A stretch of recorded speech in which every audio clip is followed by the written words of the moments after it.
Good morning, student. Today we will discuss about the industrial disasters. Student, आज हम के class में हम लोग इंडस्ट्रियल डिजास्टर्स के बारे में पढ़ेंगे। अब सबसे पहले आपको ये जानना चाहिए कि इंडस्ट्रियल मतलब औद्योगिक होता है। इसका मीनिंग क्या हुआ है स्टूडेंट? इंडस्ट्रियल का औद्योगिक मतलब कल कारखाना, उद्योग ऐसा होता है। और disasters, what is the meaning of disasters student? आपदा या संकट। आपदा या संकट इसका मीनिंग होता है किसका? डिजास्टर्स का। मतलब आपने सुना होगा भोपाल गैस त्रासदी के बारे में, भोपाल एक्सीडेंट के बारे में सुना होगा, आपने चेरनोबिल एक्सीडेंट के बारे में सुना होगा, या आपने ऐसा कभी सुना होगा कि ये कंपनी था और इस कंपनी में क्या हुआ, एक्सीडेंट हो गया, इसमें हज़ारों लोग क्या हो गए, मारे गए। तो इसको बोलते हैं डिजास्टर्स। क्या बोलते हैं स्टूडेंट? डिजास्टर्स। जब इंडस्ट्रीज में कोई एक्सीडेंट होगा तो उसको हम बोलेंगे इंडस्ट्रियल डिजास्टर्स। जब किसी स्कूल में होगा तो हम बोलेंगे वो स्कूल डिजास्टर्स है। जब आपके घर में होगा तो हम इसको बोलेंगे कि ये होम डिजास्टर्स है। तो यहाँ पे हमें डिस्कशन जो करना है इंडस्ट्रियल डिजास्टर्स के बारे में पढ़ना है कि इंडस्ट्रीज में कौन कौन से डिजास्टर्स होते हैं, कौन कौन आज तक हुए हैं और इसको कैसे हम कंट्रोल कर सकते हैं, और ये डिजास्टर जो हैं, ये आपदा या संकट क्यों कैसे आते हैं, किन कारणों से आते हैं, इन सब के बारे में हम यहाँ पे अच्छे से डिस्कशन करेंगे। चलिए, इसके पहले स्टूडेंट हमने इसका 2 पार्ट्स आपको बना करके अपलोड कर दिया है वीडियो। आप उस वीडियो को अच्छे से देखिएगा, और वीडियो अगर आपके लिए हेल्पफुल है, ये वीडियो या इसके पहले वाले भी वीडियो, तो वीडियो को आप प्लीज़ सब्सक्राइब कर लीजिएगा, चैनल को सब्सक्राइब कर लीजिएगा, वीडियो को लाइक करिएगा और शेयर कीजिएगा। Despite all the checking imposed by the government, there are instance where in the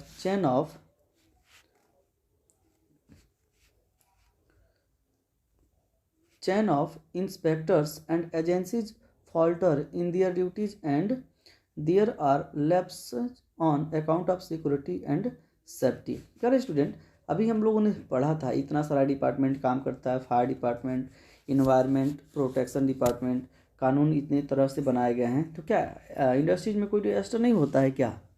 इतना सारा सिस्टम लॉन्च होने के बाद, इतना सारा व्यवस्था होने के बाद स्टूडेंट आपको देखोगे ना तो दुनिया में हजारों ऐसे एक्सीडेंट हुए हैं इस टाइप्स के। तो ये क्यों हो गया फिर से? इसी बारे में पढ़ा। डिस्पाइट में इसके बावजूद भी, किसके बावजूद कि इतना सारा सिस्टम, इतना सारा पॉलिसी बनाने के बाद भी, all the checks impose by the government, की गवर्नमेंट ने पूरा व्यवस्था भी किया है, इसके बाद भी देयर आर इंस्टेंसेज, मतलब बहुत सारा उदाहरण है, वेयर इन जहाँ भी the chain of inspectors and agencies falter, जहाँ कहीं भी आप देखोगे ना कि वहाँ के जो इंस्पेक्टर्स हैं या एजेंसीज है, अगर अच्छे से काम नहीं करती है और अपने ड्यूटीज़ को अच्छे से नहीं करते हैं स्टूडेंट, या क्या कर जाते हैं, अपनी ड्यूटी को पूरा करने में लैप्स कर जाते हैं, चूक हो जाते हैं, तो इस टाइप के जो है एक्सीडेंट आपको देखने को मिलता है। किस टाइप का? इंडस्ट्रियल डिजास्टर्स आपको देखने को मिलता है। सब ठीक।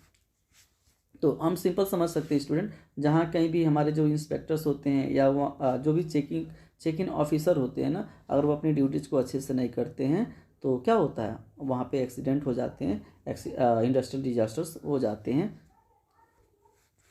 The world has seen many disasters of various magnitudes. बेटा, अगर हम वर्ल्ड की बात करें ना तो कई बार हम लोगों ने देखा कि बहुत अलग अलग मैग्नीट्यूड, यहाँ मैग्नीट्यूड से स्टूडेंट है कि कितना उसने नुकसान पहुँचाया, उसकी नुकसान पहुँचाने की क्षमता कितनी थी। तो मैग्नीट्यूड मतलब उसको हम लोग सिंपल अपने अर्थ में लगा सकते हैं कि उसने कितना नुकसान पहुँचाया। तो हम लोगों ने देखा है स्टूडेंट पूरे वर्ल्ड में कि बहुत बार बहुत ही डेंजरस एक्सीडेंट या इंडस्ट्रियल डिजास्टर्स आए हैं, जिसमें हजारों लाखों लोगों की क्या हुई है, मौत हो गई है, हजारों लोग घायल हो चुके हैं। The world has seen many disaster, world में बहुत सारे डिजास्टर्स हुए हैं, और वेरियस मैग्नीट्यूड मतलब विभिन्न प्रकार के। ऐसा भी हुआ है जहाँ पे बहुत कम लॉस हुआ है, और ऐसा भी हुआ है जहाँ पे बहुत ज़्यादा लॉस हुआ है। तो इसको बोलते हैं मैग्नीट्यूड, मतलब उसकी एक्टिविटी क्या थी, उसका लॉस पहुँचाने की कैपेसिटी क्या थी, इसके आधार पर बहुत सारे एक्सीडेंट हमारे वर्ल्ड में हुए हैं। अभी एग्जाम्पल भी कुछ देगा यहाँ पे आपको। Some because of human causes and other because of natural causes. कह रहे कि ये क्यों हुआ, आखिर में इतना पॉलिसी लगाया गया, आखिर में इतने सारे इंस्पेक्टर्स लगाया गया है, तो क्यों हुआ है? तो अभी हम लोगों ने ऊपर एक थोड़ा सा ही पढ़ा था कि कहीं ना कहीं ये हमारे जो इंस्पेक्टर्स होते हैं, जो जाकर जांच करते हैं, वो अपने ड्यूटीज़ में कोताही करते हैं, अच्छे से ड्यूटी नहीं निभाते हैं, तो उनको क्या होता है, इस तरह के एक्सीडेंट होते हैं। इसके साथ साथ स्टूडेंट जो नेचुरल इंडस्ट्रियल डिजास्टर जो होता है ना, वह ह्यूमन काज के द्वारा और नेचुरल काज के द्वारा दोनों टाइप से हैपन हो सकता है इंडस्ट्रीज में। मतलब इसके कारण मानव के कारण भी, मानव जहाँ पे लापरवाही करता है, जहाँ पे इरिस्पॉन्सिबिलिटी करता है, उसके कारण भी नेचुरल कर रहे हैं इंडस्ट्रियल डिजास्टर्स हो सकते हैं, या नेचुरल कॉजेज़ के कारण। मान लीजिए कोई मशीन काम कर रहा है और कब वो उसमें अगर एक्सप्लोजन हो जाए, इसके बारे में कोई नहीं जानता है, कब वो मशीन ख़राब हो जाए और उसका बैड इफेक्ट हमारे सोसाइटी पे, ह्यूमन पे पड़े, तो कोई नहीं जानता, उसको बोलेंगे नेचुरल। मतलब जो जानबूझ करके और ह्यूमन के इरिस्पॉन्सिबिलिटी के द्वारा हो तो उसको हम ह्यूमन बोल सकते हैं, और जो जिसके बारे में कोई ना जानता हो और इस तरह की कोई एक्सीडेंट हो जाता है तो नेचुरल इसको हम लोग बोलेंगे। What ever be the cause, any disaster lead to loss of many lives and affect the families of thousands of people। कह रहे कि स्टूडेंट कि what ever be the cause, मतलब जो भी कारण हो, कारण तो जो भी हो, चाहे नेचुरल कॉजेज से हुआ हो और चाहे ह्यूमन कॉजेज से हुआ हो एक्सीडेंट, कारण कुछ भी हो, लेकिन एनी डिजास्टर लीड्स, मतलब कोई भी डिजास्टर्स हो, क्या करता है, लीड्स में ले जाता है to loss of many lives. उसमें बहुत सारे लोग क्या हो जाते हैं, मारे जाते हैं, बहुत सारे लोगों की लॉस होती है, लाइफ ही चला जाता है student. And affects the family of thousands of people, और बहुत सारे हजारों लाखों फैमिली के ऊपर उसका बैड इफेक्ट पड़ता है। आप सिंपल समझो स्टूडेंट, एक घर है, फैमिली है, जहाँ पे एक मेंबर्स जो है कमाने वाला है और उससे पूरी फैमिली चलता हो, तो उस मेंबर को अगर एक्सीडेंट हो जाए और उसकी लाइफ चली जाए स्टूडेंट, और उसके मेंबर, फैमिली में 10 मेंबर्स थे तो 10 लोग अफेक्ट हुए कि नहीं हुए, ऐसे बहुत सारी फैमिली स्टूडेंट अफेक्ट हो जाती है इस तरह के एक्सीडेंट से। ऐसा नहीं कि जो काम करने वाला होता है बस उसी की लाइफ चली गई, उसकी लाइफ तो चली गई, वो तो देखने कुछ नहीं आएगा, लेकिन उसके कारण हजारों फैमिली, लाखों फैमिली उसके ऊपर उसका बैड इफेक्ट पड़ता है। In recent history there have been 3 major industrial disasters and one of them has been in India. कह स्टूडेंट, अभी रिसेंटली की बात किया जाए, कुछ सालों पहले की, तो वर्ल्ड में अगर सबसे फेमस जो एक्सीडेंट हुआ है, इंडस्ट्रियल जो डिजास्टर्स हुआ है, वह 3 है।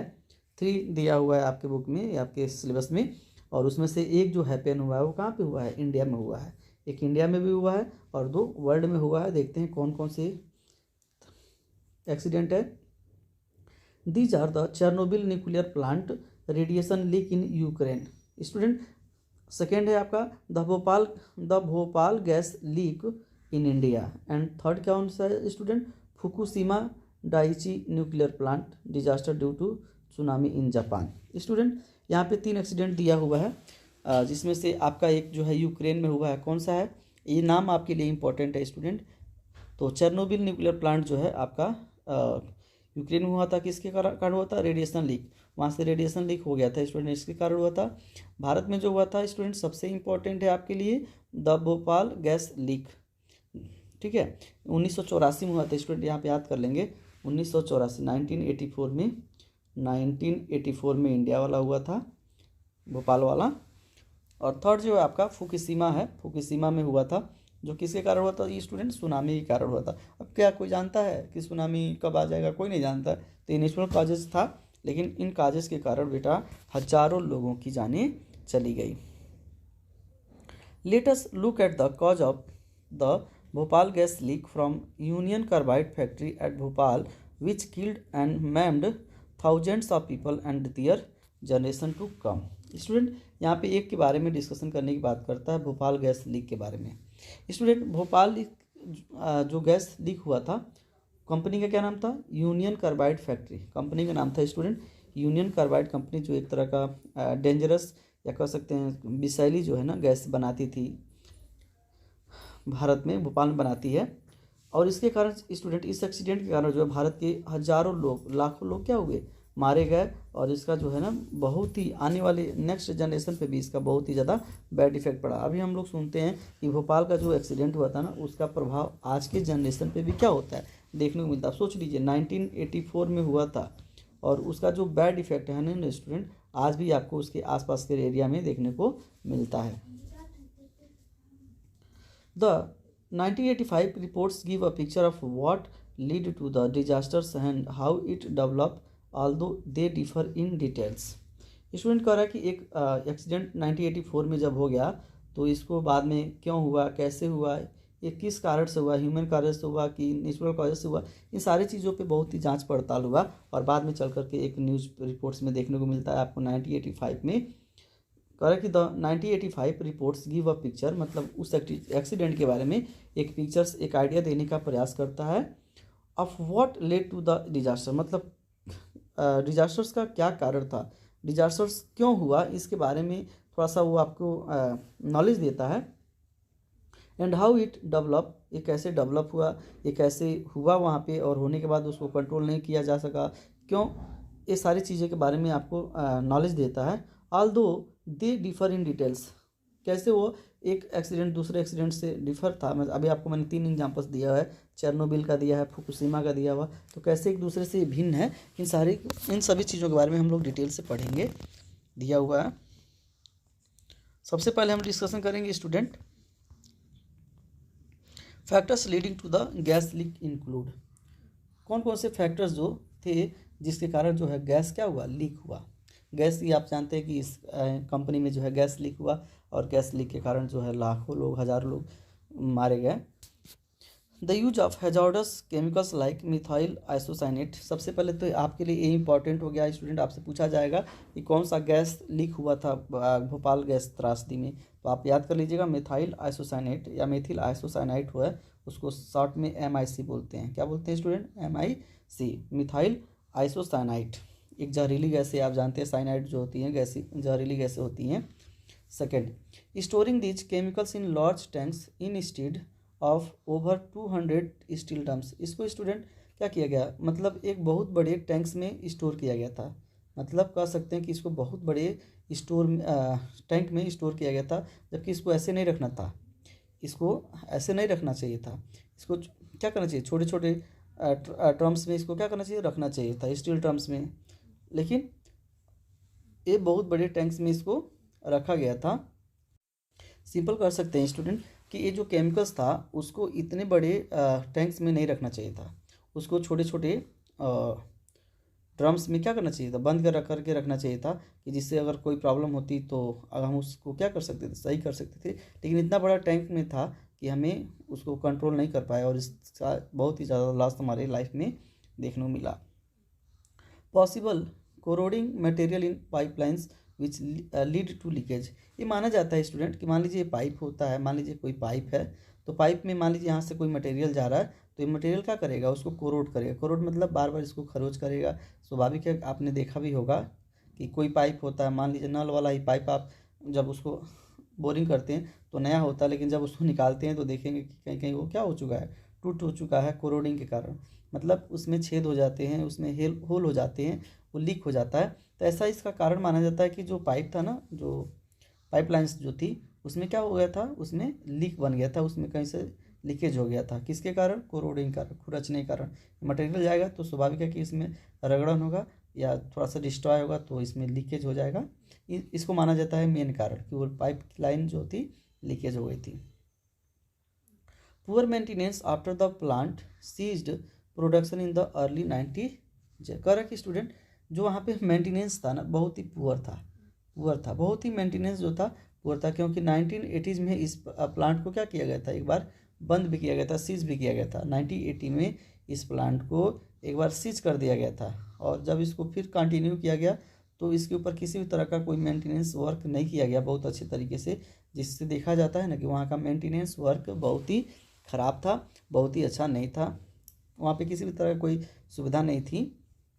Failure of several safety systems due to poor maintenance and regulations, और स्टूडेंट जो भी उस समय का रूल और रेगुलेशन था उसको अच्छे से फॉलो नहीं किया गया, इसके कारण वहाँ पे जो भी मेंटेनेंस चाहिए था उस फैक्ट्री में, जितनी सुरक्षा के मेजर्स चाहिए था उतना उसमें नहीं प्रोवाइड किया गया, उतना उस वहाँ पे एस्टेब्लिश नहीं किया गया। ये भी माना जाता है कि इस कारण से भी वो क्या हुआ, एक्सीडेंट हुआ। इस सबसे बड़ी बात लास्ट में दिया हुआ है student, safety systems being switched off to save money. सबसे बड़ी बात कि वहाँ पे स्टूडेंट जो सेफ्टी सिस्टम था ना, जो भी मतलब वहाँ पे सेफ्टी के मेजर्स थे उन सबको क्या कर दिया गया था, स्विच ऑफ कर दिया गया। स्विच ऑफ मतलब उसकी व्यवस्था बंद किया गया था, वो उसको पूरी तरह से चालू ही नहीं किया गया था, मतलब एस्टाब्लिश होने तो एस्टाब्लिश हो गया था, लेकिन पैसा बचाने के लिए, टू सेव मनी, पैसा बचाने के लिए उस सिस्टम को हमेशा देख रेख नहीं किया जाता था, उसको बंद किया गया था, एकदम बिल्कुल उसको स्टॉप कर दिया गया था।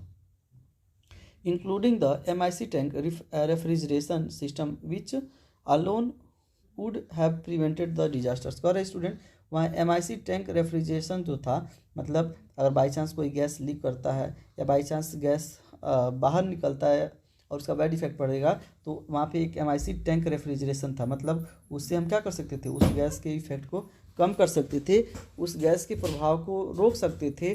तो वो भी सिस्टम क्या कर दिया गया था, वो भी सिस्टम स्विच ऑफ था, वो भी बंद था। सोच लीजिए कितनी बड़ी वहाँ पे लापरवाही की गई थी, कितना बड़ा वहाँ पे लोग जो भी ओनर्स था वो कितना मतलब निम्न तरीके से वो वहाँ पे काम कर रहा था। ये सारी चीज़ें वहाँ पे दिखाता है और इस न्यूज़पेपर में आपको पढ़ने को क्या होता है, मिलता है।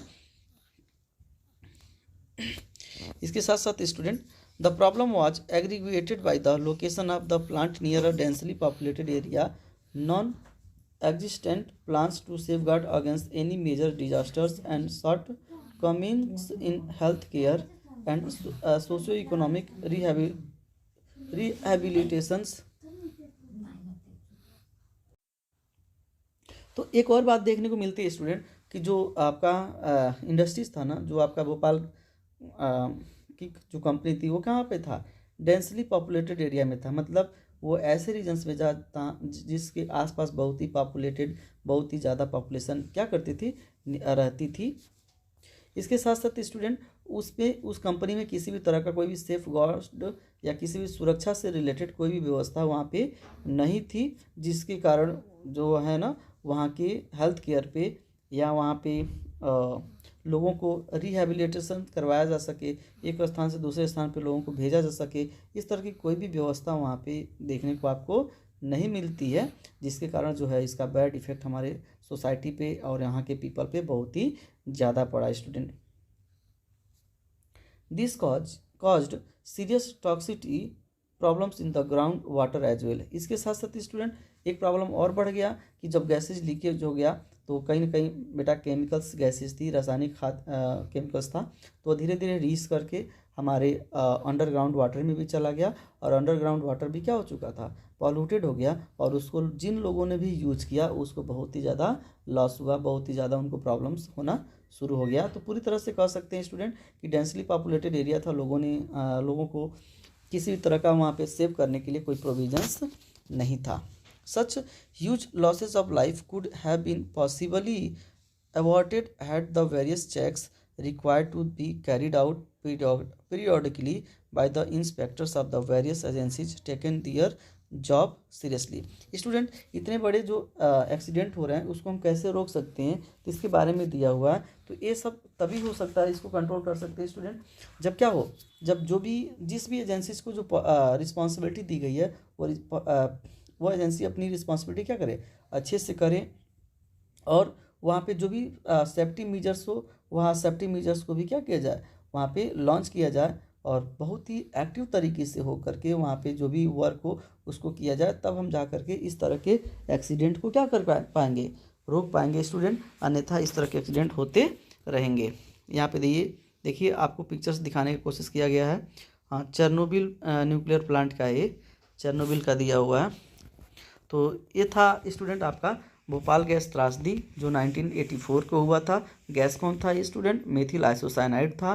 किस कारण से हुआ था, इसके बहुत सारे कारण आपको दिखाए जाते हैं उस 1985 के पेपर में, जिसको मैंने आपके सामने एक्सप्लेन किया था। किसी भी नेचुरल डिजास्टर करें, इंडस्ट्रियल डिजास्टर्स को कैसे रोक सकते हैं, तो जो भी एजेंसीज है वो अच्छे से काम करे या अच्छे से इंस्पेक्शन का काम करे, वहाँ पे सेफ्टी मेजर्स लगाया जाए, तो हम किसी भी इंडस्ट्रियल डिजास्टर्स को कंट्रोल कर सकते हैं। कितने टाइप्स का था मैंने आप सबको बता दिया है। अब इसमें एक टॉपिक्स और बचा हुआ student, new laws of environment protection. कौन कौन सी जो है स्टूडेंट नए नए लॉ बने हुए हैं हमारे इन्वायरमेंट को प्रोटेक्ट करने के लिए। कुछ तो पुराने बने ही हुए हैं, लेकिन वर्तमान टाइमिंग में कुछ नए नए कानून भी बने हुए हैं जो हमारे इन्वायरमेंट को क्या करते हैं, सेव करते हैं। देखते हैं कौन सा कानून है student. Environment protection has taken a front seat in the world affairs as there is an eminent threat to the various life forms due to global warming and the depletion of the ozone layer of the atmosphere. Student, अब अगर बात किया जाए कि environment को protect क्यों किया गया, इन्वायरमेंट को प्रोटेक्शन क्यों प्रदान किया गया स्टूडेंट, तो हम जानते हैं स्टूडेंट, इन्वायरमेंट को अगर प्रोटेक्ट नहीं करेंगे तो हमारे इन्वायरमेंट में ग्लोबल वार्मिंग होगा, ओजोन लेयर डिप्लेशन होगा, और ये जो है स्टूडेंट अपने आप में बहुत ही डेंजरस है। और ग्लोबल वार्मिंग हो गया स्टूडेंट, अगर हमारा अर्थ का टेम्परेचर बढ़ गया तो यहाँ से ऑटोमेटिक अर्थ लाइफ क्या हो जाएगी, समाप्त हो जाएगी। अगर ओजोन लेयर स्टूडेंट जो हमारे अर्थ को सेव करता है आपका स्ट्रेटोस्फीयर में है, और जो वहाँ से हमारे सन से अल्ट्रावायलेट रेज आते हैं, अगर ओजोन लेयर भी समाप्त हुआ तो ऑटोमेटिक हमारी लाइफ क्या हो जाएगी, समाप्त हो जाएगी। इसीलिए स्टूडेंट इन दोनों प्रॉब्लम से सेव होने के लिए हमारी गवर्नमेंट या हमारी जो वर्ल्ड लेवल पे जो भी ऑर्गेनाइजेशन है उन्होंने इन्वायरमेंट के मैटर्स को लेकर के, इन्वायरमेंट से रिलेटेड पॉलिसी को लेकर के बहुत ही ज़्यादा एक्टिव हुए, जिससे किसी भी तरह का लाइफ पे उसका बैड इफेक्ट न पड़े, चाहे वो ग्लोबल वार्मिंग हो या ओजोन लेयर डिप्लेशन का हो। Accordingly for this social cause the government has framed new laws regarding environment protection and reducing pollution both of air and water. इसलिए स्टूडेंट हमारी जो गवर्नमेंट है नई नई पॉलिसी बनाई जिससे क्या किसको रोका जा सके, दोनों, जैसे वाटर पॉल्यूशन और एयर पॉल्यूशन, वाटर पॉल्यूशन को, एयर पॉल्यूशन को, ओजोन लेयर डिप्लेशन को, ग्लोबल वार्मिंग को, इन सारे चीज़ों को रोकने के लिए हमारी गवर्नमेंट ने क्या की, नई नई कानून बनाया। हमारी नई नई गवर्नमेंट ने नई नई कानून फ्रेम बनाया। The various steps taken by the government to reduce और कंट्रोल पॉल्यूशन और इन्यूमरेटेड बिलो। करें स्टूडेंट, हमारी गवर्नमेंट ने कौन कौन सा स्टेप्स लिया, कौन कौन से मेजर्स अपनाए पॉल्यूशन को कंट्रोल करने के लिए, इसको नीचे क्या किया गया, इन्यूमरेटेड किया गया। इन्यूमरेटेड मीन वर्णन किया गया, इसको लिस्टेड किया गया। स्टूडेंट कौन कौन सा स्टेप्स है, सबसे फर्स्ट स्टेप है student the introduction of CNG driven vehicles in many cities to reduce the hazardous emissions of diesel vehicles. Student हमारी गवर्नमेंट ने एक नया फ्यूल लॉन्च किया जिसको हम लोग सीएनजी बोलते हैं, कॉम्प्रेस्ड नेचुरल गैस। सीएनजी का फुल फॉर्म क्या होता है student, compressed natural gas, compressed natural gas, ठीक है। तो हमारी गवर्नमेंट ने इसको लॉन्च किया। इसके द्वारा क्या होता है स्टूडेंट, जो है ना हमारा एयर पॉल्यूशन नहीं होता है, इसके द्वारा हमारा एयर पॉल्यूशन नहीं होता है, जो कि डीजल व्हीकल से बहुत ही ज़्यादा होता है। जबकि डीजल व्हीकल से देख लीजिए, डीजल जलता है स्टूडेंट तो उससे धुआं रिड्यूस होता है, और धुआं के कारण जो हमारा इन्वायरमेंट जो होता है ना, हमारे इन्वायरमेंट पे उसका बैड इफेक्ट पड़ता है। तो हमारी गवर्नमेंट ने एक नया स्टेप उठाते हुए उसने क्या कर दिया कि डीजल इंजन के जगह पे या डीजल व्हीकल्स के जगह पे उसने सीएनजी व्हीकल्स को क्या कर दिया, लॉन्च कर दिया। और यहाँ पे आप देख सकते हैं बहुत सारा हम सिटीज़ में, जितने भी बड़े बड़े सिटीज़ और काकसियाँ और अपने छोटे छोटे लोकल एरिया में भी स्टूडेंट सीएनजी इंट्रोड्यूस हो गया है। और इसके द्वारा हम क्या कर सकते हैं, अभी इसके बाद भी है, आप देखते होंगे ई रिक्शा। तो हमारी गवर्नमेंट ने नए नए स्टेप्स उठाया है जिससे हमारा इन्वायरमेंट क्या हो, पॉल्यूटेड होने से बचाया जा सके। Making it mandatory for all new vehicles to avoid by pollution under control certification and quarterly checks thereafter. और स्टूडेंट हमारी गवर्नमेंट ने जो पॉल्यूशन एक्ट बनाया है उसके द्वारा ये मैंडेटरी कर दिया, मैंडेटरी मीन अनिवार्य कर दिया कि जो भी नए व्हीकल्स लिए जा रहे हैं, जो भी नए व्हीकल्स निकाले जा रहे हैं या बनाए जा रहे हैं, तो ठीक है, तो उसको क्या किया जाए, पॉल्यूशन अंडर कंट्रोल जो एक्ट है उसका सर्टिफिकेशन उसको मिला है कि नहीं मिला है, और उसको टाइम क्या किया जाए, चेक भी किया जाए, उसको क्वार्टरली चेक भी किया जाए। मतलब कह सकते हैं कि जो भी न्यू व्हीकल्स आ रहे हैं तो वह पूरी तरह से जो व्हीकल्स हो पूरी तरह से वो कानून को फॉलो करते हुए आए। जैसे आपने सुना होगा कि VS3 बाइक था तो उसको बैन करके BS4 लॉन्च किया गया, अब BS4 को भी बंद करके अब BS6 इस समय प्रेजेंट टाइम में हो गया। तो इस तरह से नए नए जो टेक्नोलॉजी है उसको भी गवर्नमेंट क्या कर रही है, लॉन्च कर रही है, और एक प्रयास भी कर रही है कि लोग इस टेक्नोलॉजी को क्या करें, फॉलो करें।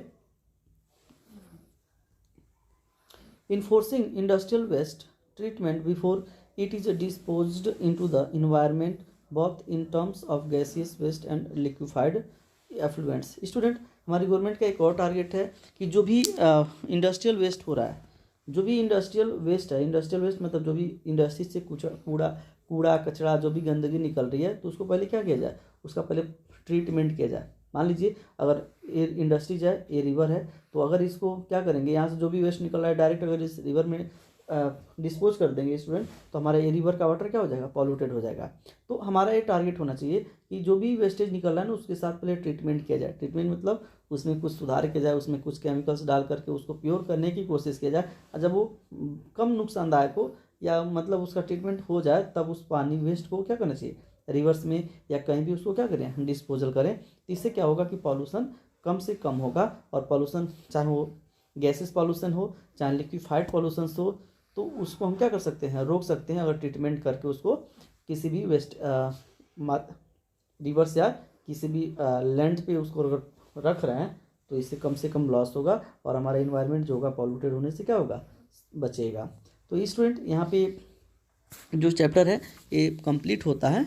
आपसे एक बार फिर रिक्वेस्ट है कि अगर वीडियो आपको अच्छा लगता है और हेल्पफुल है आपके लिए, तो वीडियो को लाइक कर देंगे, शेयर कर देंगे। और आपको इसमें बहुत सारे एक्ट जो है स्टूडेंट आपके लिए बहुत ही प्रॉफिटेबल है। और जो एक्सीडेंट मैंने आपको बताया है, भोपाल गैस त्रासदी चेरनोबिल यूक्रेन में, भोपाल गैस त्रासदी भोपाल इंडिया में, और आपका फुकुशिमा जो जापान में, इसको भी आप लर्न करेंगे, आपके लिए इम्पॉर्टेंट है। चलिए स्टूडेंट, वीडियो देखने के लिए आपको धन्यवाद।